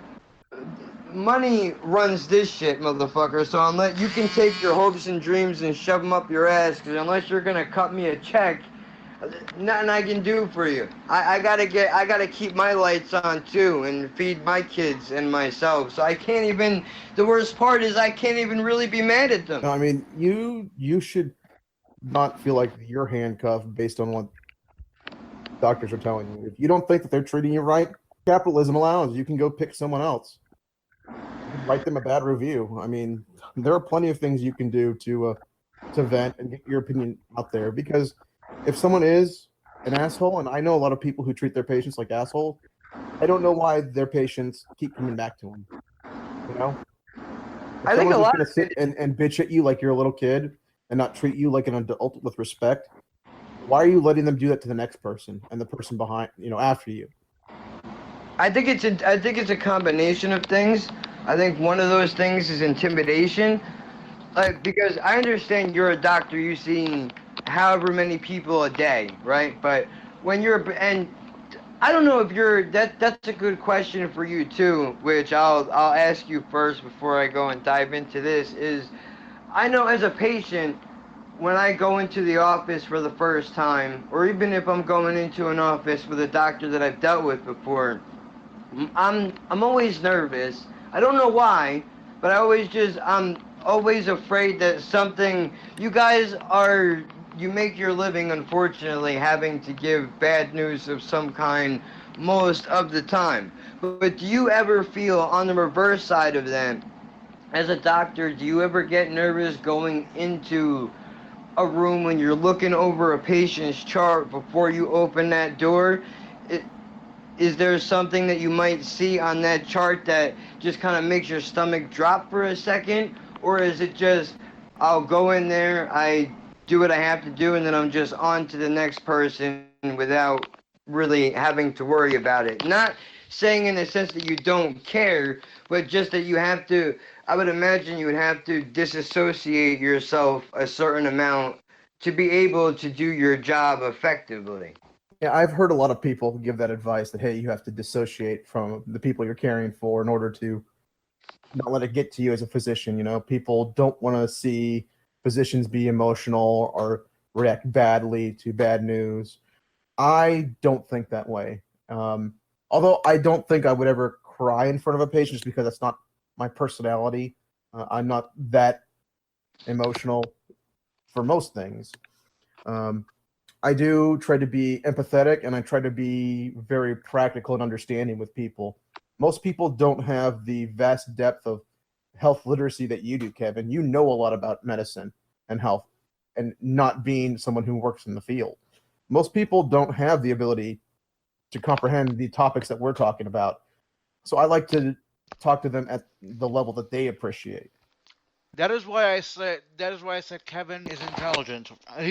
He's only limited by his multiple sclerosis, other factors. Other than that, could have been a fucking scientist in another life. He could still do that if that's what he wants to do. But I mean, I think my point was that, like, even when I try to talk to like the flat Earth people or the crazy religious fanatics, like, the best place to start is a place where you both communicate to each other, not past each other. I always encourage patients, you know, ask me the questions that you have, but I don't want to make it feel like, you know, I'm interrogating them. I want to use language that they're used to, not language that I'm used to, because I could list off tons of jargon that I'm very comfortable in talking, terms I'm comfortable using when I'm talking to someone else who's a doctor or a nurse or someone that understands that lingo, I just want to talk like a common person. When I'm talking to someone like you, Athena, I mean, whoever. I want to communicate directly with that person. And that's the key. And I think you pointed that out, Kevin. A lot of doctors lack that ability. And I agree 100%. That's one of the things I'm working on at my hospital is educating the physicians that are there working right now and educating the residents who are being taught how to become physicians in the future, how to communicate effectively with patients of all backgrounds. See, that's a good thing, and I don't think that I commend you for doing that, but I don't think that happens very often, unfortunately. Maybe it's a combination of schedule and also just I don't want to take responsibility for another doctor, whatever the case may be there. But you know, do you? I understand you said that a lot of people don't understand the ins and outs of a lot of these issues that we're speaking of. But as somebody that works in this field, does that bother you that they don't understand, or have you guys just as doctors learned to accept that healthcare in general is just a very difficult thing to get around, and that at the end of the day, maybe most people, and I guess a lot of them do have their own reasons. Either they think it's too complicated, maybe they're afraid to dive into it because of once you know something, it's especially when it comes to healthcare, it's almost like if you have an ailment and then you Google it on WebMD, and then you have a whole bunch of information that you can't forget about. But I mean, is it more helpful when a patient is aware of what goes on, or would you rather that you're able to teach them step of the way as you're going through treatments and go over everything? Like, what is the preferred method for you? I really think it's patient dependent. Some people don't want to know anything, and that's fine. If they just want me to prescribe them medications, tell them what they should and shouldn't do to live a healthy lifestyle, and they don't care about the minutia, I'm perfectly fine dealing with them in that way. But if someone wants to do the research and read up on subjects, and they want to know a lot about their illness, like how you want to know about MS and about the treatments, I think that's a really wonderful thing too. I just think it should be tailored to the personality of the patient.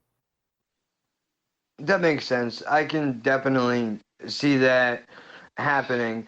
And the other, I know I'm hitting you with tons of questions. Hopefully, I'm not killing you, but I mean, it's not very often that I can speak with a doctor or somebody in this field for this amount of time and be able to go in depth with them, because a lot of the times we do have to try to keep things short. Some doctors seem to get a little bit they're bothered by the fact that I'm asking a lot of questions or I'm trying to understand things, but I do realize that it is their job too. And there are days, just because the guy's a doctor doesn't mean that maybe he didn't get laid last night and he got into an argument with his wife or his husband when he got up in the morning and then sat in a half hour of traffic to get in the office, and the first person that he ran into, the patient was an asshole, the nurse is in a mood. There's all different types of things that are happening. So I understand there's outside influences as well, but I know that before you said that there were issues with the insurance company as far as them limiting you to what you can prescribe by what they'll cover, and I know that it's case by case depending on what the patient is able to pay for. But do you find yourself trying to fight the insurance companies most of the time? I mean, that's one thing I've always been curious about is, are you able to, as a doctor, when they say we're going to decline paying for this medication unless you can give us a prior authorization or tell us why this patient needs this medicine? Like if a patient needed penicillin and for whatever reason the insurance company did not want to cover it. They only wanted to give people Cipro instead. But you feel that your patient would be better receptive to penicillin. Do you actually get to speak with somebody high up in the insurance company and work it out through them? Is there a hierarchy? Or do you deal with them the same way that we do, where you have to call the 800 number on the back, go through the automated system, and hit a low-level person and just try to deal with them on that level? It's very similar. And this is where it comes in really handy knowing what insurance the patient has when you start talking with them. You know what the games each insurance company plays. But if a patient's Medicare, Medicaid, there's a very standard procedure on how to do that, and it's mainly just paperwork based. So Medicare, Medicaid patients are usually generally easier to take care of in terms of getting them the medicine you want. But the problem is you don't get paid as much for managing them. For the insurance companies, it's exactly as you say. If you have a good reason why you think a patient should get this medicine, but the insurance company is denying it, you have to do what's called a peer-to-peer, where you talk to a doctor that works for the insurance company, and you have to lay out all the documentation you've done. And usually with an insurance company, you have to know what their preferential list of medications are. So like if someone's a diabetic and you want to give them, and I want to give them this new diabetes medicine, and they're going to say, hey, why don't you give them insulin instead?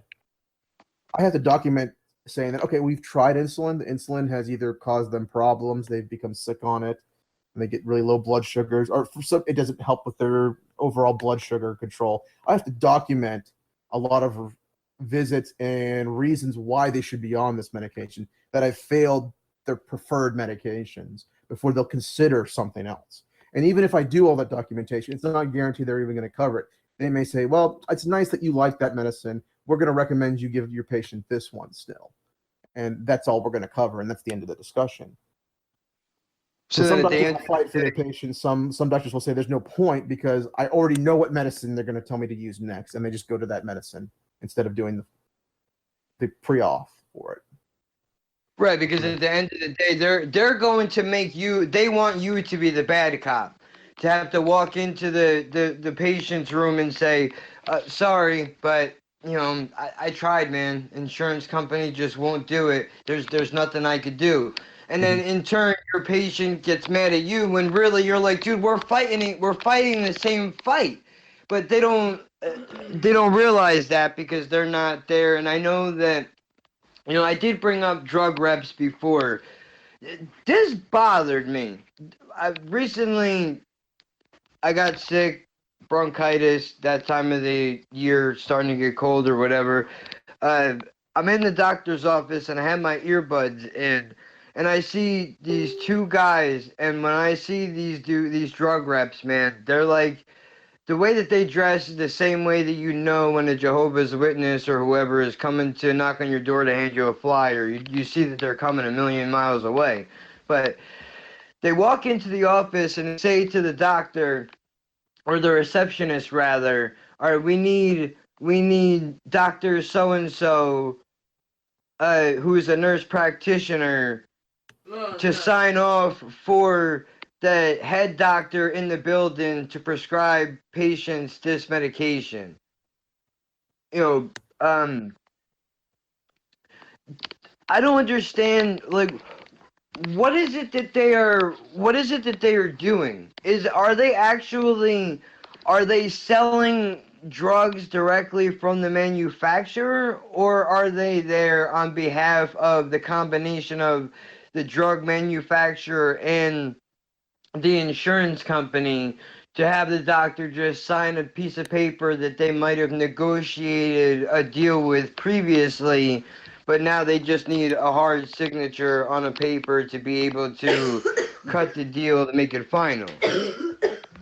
I don't think most drug reps come in for doctor signatures. They just come in really to advertise their drug product in person, which obviously that may affect how people prescribe. But it is very nice and very convenient, I must say, for someone to come in who knows a lot more about the medicine than I do, because they're like gurus of one medication, and they can come in and ask. I can ask them questions, and I can say, okay, I know that you're selling like Xarelto, this new blood thinner. Which insurance companies aren't going to give me a hard time prescribing for patients? Which insurance companies will? And that gives me a little bit of a better idea of how I could prescribe that medication for patients. And it's very nice in case I do have some complicated patients, like patients who are on HIV medications. There are new HIV medications that come out all the time. Some patients are on the newer ones. And if I see that a patient of mine has been prescribed a new HIV medication that I'm not too familiar with, I can always ask this drug rep about either the HIV medication, if they're the representative for that medicine, or the other doc or the other rep for the other medicines that that other patient is taking. I can say, hey, Bob, I know that you represent Xarelto. I have a patient who's taking this medicine, and I'm thinking about giving them Xarelto. What can you tell me about how they interact with each other? Are there any problems? And if the drug rep doesn't know, they are in connection with the scientist who made the drug.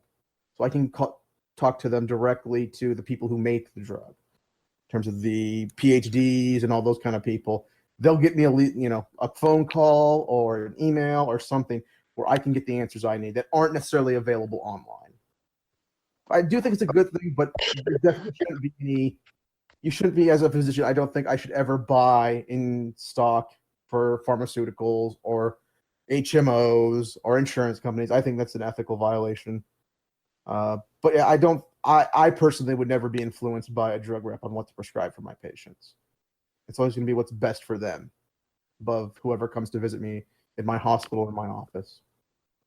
That's crazy that I didn't know, and that's great that you are like that, though, by the way, because I'm sure there are a lot of doctors out there who are like, oh, fuck it, I'll take the paycheck, give me whatever you want, hand me all the samples, I'll take them all, and they're rolling around in their office. The samples are very nice too, and sometimes like they'll give discount cards for the patients, where like patients can get a drug that normally costs $2,000 or $3,000 for like $20 a month for like 3 or 4 months. And hey, if the patient's only going to be on the medicine for 2 months, that's great. That's a way to get them a really good medicine that doesn't have a lot of side effects. That normally is very expensive, but for a reduced price. And of course, this is a conversation you have with patients. Say, I'm considering giving this new drug. Here are the pros and cons of this drug. Here's the drug that your insurance is going to cover at the normal price, but I have this, get out of jail free card when it comes to the cost. What do you think? I like to get input from my patients and what they'll take, because some of the patients, they don't want to check their blood sugars 3 times a day, for the insulin. Well, what am I supposed to do? I can't have them shooting up insulin blindly. So I'll say, okay, let's compromise. You check your blood sugar once in the morning, and then based on that number, here's how much insulin you take, and then to cover them for the whole day. And I'll tell them, hey, this isn't the best way to handle this. You're going to have, it's not going to be managed well, but at least this is better than nothing. Right, because is that because of the fact that the levels of blood pressure can vary minute to minute? It's not something as simple. Blood pressure. The blood pressure, you just want the average blood pressure, like when you're asleep, to be like less than 130, around 120. That's the best. That's associated with less risk for heart disease and stroke and those kind of things that are going to, kill people or make them have very low quality of life. I want to prevent that. With a low blood pressure, like if I'm walking around and my blood pressure is in the area that you just mentioned with a heart rate around 40, and like I'm told that that's normal, but I kind of feel like maybe it's a little bit off. But what could be some of the reasons why something like that could happen? And well, you know what, scratch that I even said that. I'd actually like to go back to the diabetes thing that you mentioned just briefly about patients not wanting to really check their insulin. I mean, if they're still having to cut their fingers for the sample of blood, that shit hurts, and I can understand why people don't want to do it. At the risk of sounding like a fucking pussy, to quote Jen's grandmother when she was alive, she decided one day that she was going to check my blood sugar. And let me tell you something, dude. I don't give a fuck what nobody says. That shit hurts. Yeah, it's only a little cut, you bitch. Don't worry about it so much. I have to do this shit 3 times a day. Well, look, man, I'm not a fucking soldier like you, okay? Fuck out of here with your glorified paper cut, motherfucker. Aside from the fact that it is an inconvenience and a daily reminder that they do have. Nobody wants to be reminded the second they wake up in the morning that they have a disease, but unfortunately, that's the cost of doing business. But is there something that is either in the works or that has already come out to try to help patients with those type of disorders so that they don't have to necessarily cut their fingers raw, that there's a different method that could be just as effective to test for insulin levels? It's really nice that you brought that up. Both my parents are diabetics, and there is actually a new system. It's called long-term glucose monitoring, but basically they put like a little computer chip in your body near the blood, and it measures the sugar in your blood moment to moment. And you can just literally wave your smartphone near the chip in your. They usually put it like in your arm or something, somewhere convenient, and it will tell you what your blood sugar is right then, right there, and it'll keep a track. It'll graph your blood sugar throughout the day. That's very convenient. There's no more sticking or pricking involved with that device. Problem is, insurance companies won't pay for that for most people. You have to have really, really bad control of your diabetes or meet other criteria, and they'll allow you to try it for a while, but they won't pay for it long term. I think that's the solution to the diabetes conflict. That, and then there's this new thing called aerosolized insulin. Just imagine, you know how asthma patients take their inhalers? Well, they have an inhaler for insulin now. You can inhale your insulin. Very safe. It can be dosed appropriately. So if you need to take more insulin because your blood sugar is a little high, you could dose it higher or lower. Very convenient. You just can't use it if you're smoking because they don't know if that affects it at all. Holy shit, we're definitely gonna have to. I have a couple of questions about that because I've never heard that before. That is extremely interesting. But so what you're saying is that this thing is basically a microchip that they stick in your arm, and you wave your cell phone over where the microchip is implanted, and it gives you second by second or minute by minute levels of your insulin. Do the insurance companies not want to cover this because it goes back to cost of, if in the sense that, like, if I can go back to an old Chris Rock joke that I used to compare a lot of different things, but he was talking about how, you mean to tell me you can make a spaceship that can fly around the moon, but you can't make me a Cadillac with a fucking bumper that doesn't fall off? Like, this is the same type of thing where we could pay for that microchip, but then maybe you only have to get it replaced, say, every 6 years, versus if you right now, I think it get replaced every month, but it's painless. I mean, I don't think that the blood sugar picking that you do 3 times a day is necessarily that painful. The needles are so tiny; they're like less than the width of a hair now. The one that Jen's grandmother used on me was about as wide as the end of a pen that you write out of before it goes up. The little piece that sticks out at the bottom where the thing comes out. I don't know words. You know what I'm trying to say, hopefully. It's really crazy how small they made these needles. I was actually going to ask you about that because when my girlfriend's grandmother was alive, this was back in the early 2000s. She was showing me how she has to do her diabetes shit. And the thing that she pulled out looked almost like, it looked like a fucking razor blade, how thick this thing was. And then she would have to just slice it across the top of her finger like that. Or put it inside. It would seem like insanity that somebody would have to do that to themselves. I mean, granted, it's been a very long time since I've been around anybody who is. I know people who are diabetic and they use insulin, but it's been a while since I've actually seen them actively test themselves or use the product in front of me. Mm-hmm. they've come a long way in the last 3 or 4 years on how those blood sugar measurements are made. It's very low dose. They don't need that much blood. I mean, you're talking about fractions of a milliliter of blood. You don't have to do large cuts anymore. And it used to be they needed quite a bit of blood to test the sugar every day. Not so much anymore. Why do you think it is that the insurance companies wouldn't want to cover, are trying not to cover the chip versus covering the other methods of doing things? Does that go back to Money. manufacturing a marketing dispute, or is it just that, well, I mean, I Money. can't think of any other reason why. It's all money, dude. It's a new device. It's like less than a year old, so it's at its peak price on the market. I imagine in 5 years when the price comes down, because there'll be lots of generic versions of these same chips. They'll be like, okay, you have diabetes now, you're going to get one of these chips. What's the price of it now? What does it cost as of today? I think you're talking about like the $300, $400, $500 range.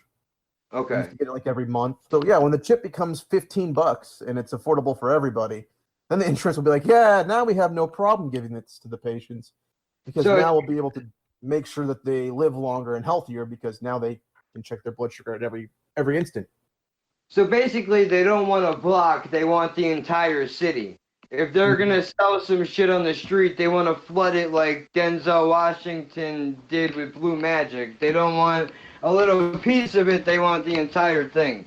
That's okay. So then, now that brings me to something else. Again, if I'm killing you, dude, feel free to stop me. But I might have to leave here in a little bit. I do have to go to sleep since I have to wake up at like 4 a.m. tomorrow.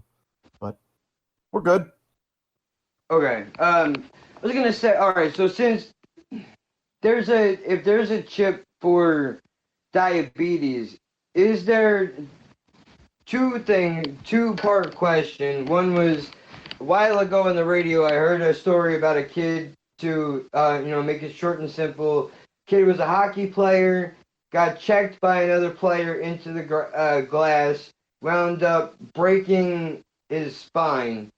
Now, in the wheelchair, paraplegic, can't really move anything at all, stuck in a chair, all that fun stuff that comes along with it. They were talking about an surgery that they could do where I guess they could artificially create nerves or whatever to mimic your body's original spine to try to see if they'll make you be able to walk again. Go ahead. The research I've seen is twofold. One, they're looking at using stem cells. I know they injected some people with stem cells who had what's called complete dissection of the spinal cord, where the spinal cord was cut clean through, and they injected stem cells. And one person who had this procedure done, they actually grew some new nerves that connected the top and bottom of that dissection where that cut is made. So there was some kind of new connection established. The other modality that they're investigating is just intensive physical therapy, where you just keep moving the legs and you make the legs work until they rebuild a connection to the brain. Yeah, I've actually seen that happen. There was a video that I saw like a long time ago, where some guy actually did that. Like, well, and when okay. I'm saying intense, I'm talking about like bodybuilding, working out. Yeah, no, I know. The video I saw it was condensed, obviously, but it showed him that this guy, didn't give up. The doctor said he would never walk again, but he put his mind to it, and obviously that was a rare. Doesn't work for everybody. I guess the guy had a. But RSC, before you go, did I understand that article right when I read it before? Yeah, the one about the exosomes. Yes. Yeah, they're chemical packets of communication for the nerves. That's how they talk to each other. Yeah, no, I just wanted to know, because I talked to Kevin, before. Oh, hey, CRISPR's here, so now we have a party. Well, we had a party before, but. No, that's my heater that just kicked on, but I'll throw myself on mute while you guys are talking. Yeah. Well, if you have any more questions, Kev, maybe I could take one or two more, or Athena, if you wanted to ask anything, but I think I'll have to head out here in a little bit. Yeah, that's fine. Like, I just wanted to know whether I actually understood the article correctly when I was talking about it, because I was talking to Kevin about it the other day, and I was like, well, I'm not really sure. I'm not a doctor, and that this worked out for the best. You know what I mean? To have you, and then I invited Kevin, and now CRISPR. I was gonna say, is it possible now, going back to the microchip thing real fast, do you think it's possible that we could see in the next 5 or 10 years that something like that, I mean, let's not say that it'll be mandatory, but that maybe technology like that would be able to better understand, so we can help diagnose and treat diseases like MS or even addiction better in that way. Oh, definitely. Because because it's inside of your body, is that going to give you guys, is it going to give you a sort of a bird's eye view of what is happening inside of our bodies versus how everything is now, where you have to be on the outside and it's almost like you're trying to crack a safe to figure out what's going on in the inside? Yeah, I mean, that's the real problem of the testing that you did for your MS. It's just the MRI is just a snapshot. It's just a picture of what your body looks like at that one instant. And like I said, you seem, from what you described, you sound like you have that relapsing and remitting pattern where it comes and goes. Well, if you don't take the picture at the right time, you're not going to see the MS. So it wasn't surprising, and that's why the testing in medicine, it's not 100%. Just because you get positive testing doesn't necessarily mean you have the disease. You have to confirm it with another test to increase the likelihood that you're actually correct. Same thing with negative testing. Yeah, I mean, one negative test usually is enough to clear you of a condition, but in your case, you were having symptoms of MS. One negative MRI shouldn't have made someone dismiss your MS symptoms. Right. That seemed kind of ludicrous. Okay, now I have one other question for you. It just popped into my head. Like, you mentioned bodybuilding, which is kind of what brings me to this, and it's probably a little bit more simple. At least I hope it is. But I take a thyroid medication, which I've heard people say that it's like a testosterone replacement. And then we talked about steroids earlier in the sense of prednisone or similar drugs like that. Are these drugs, are they closely related to things like HGH that, football players and certain bodybuilders use when they juice and stuff like that? Or is it just lumped into, would it be considered to be from, like, I guess that part of it, that drug family? If you're talking about, I think you're probably talking about levothyroxine. Yes, that's strictly a it. thyroid Yeah. replacement, and it is not related to these other things. Okay, I was curious about that. I don't know. Because I was. Kevin, have you heard of the Fitbits that now have like electrical monitoring for the heart on them? Are those like the watches? Yeah, there's gonna be stuff like that comes down the pipe, where like you just wear this bracelet, and at any instant you can look and see all your vital signs, how your heart is working, how your blood sugar and your blood chemistry is. Like that's the future. And you see this happening within, if you were to give it a comfortable estimate, would you say within the next 10 years would be? Yeah, 5 to 10 years. 5 to 10 years. They're already working on making apps for the iPhone and Android for these products. That way you can just wear the bracelet and then wave your phone near the bracelet whenever you want the information. That's so crazy. I mean, that would bring me into a whole another list of things like malfunctions and shit like that. But I know that we'd have to get a tech guy in here, and then plus that, that brings a whole another level of conversation into what we're talking about. But thanks for answering my questions, dude. I know that I threw a lot at you today. It was nice talking to you, Kevin. Definitely, you too, man. Athena, thanks so much for the invitation to talk. Yeah. If I may, shout out to whoever's listening. I think either Friday night or Saturday night. I think I'm leaning more to Saturday night. I'll be doing a discussion with Christina Blackfeather and Char and some other people on someone's channel. So keep an eye out for that. Someone's channel. I don't know which channel. It'll be about health insurance. I'll definitely give you a link. Yeah. Anyways, People thanks for wanna know about stopping that. All by. right.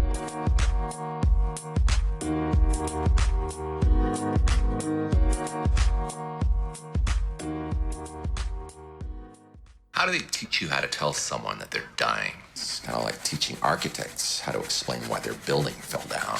Do you role play and stuff? Yeah, one of us gives the bad news and one of us gets the bad news. What do you have to do to get an A in Your Dying 101? They grade you on gentleness and supportiveness, sort of scale for measuring compassion. It's a basic truth of the human condition that everybody lies. The only variable is about what. The great thing about telling someone they're dying is that it tends to focus their priorities, find out what matters to them, what they're willing to die for. There's nothing we can do except deal with the pain. Imagine that.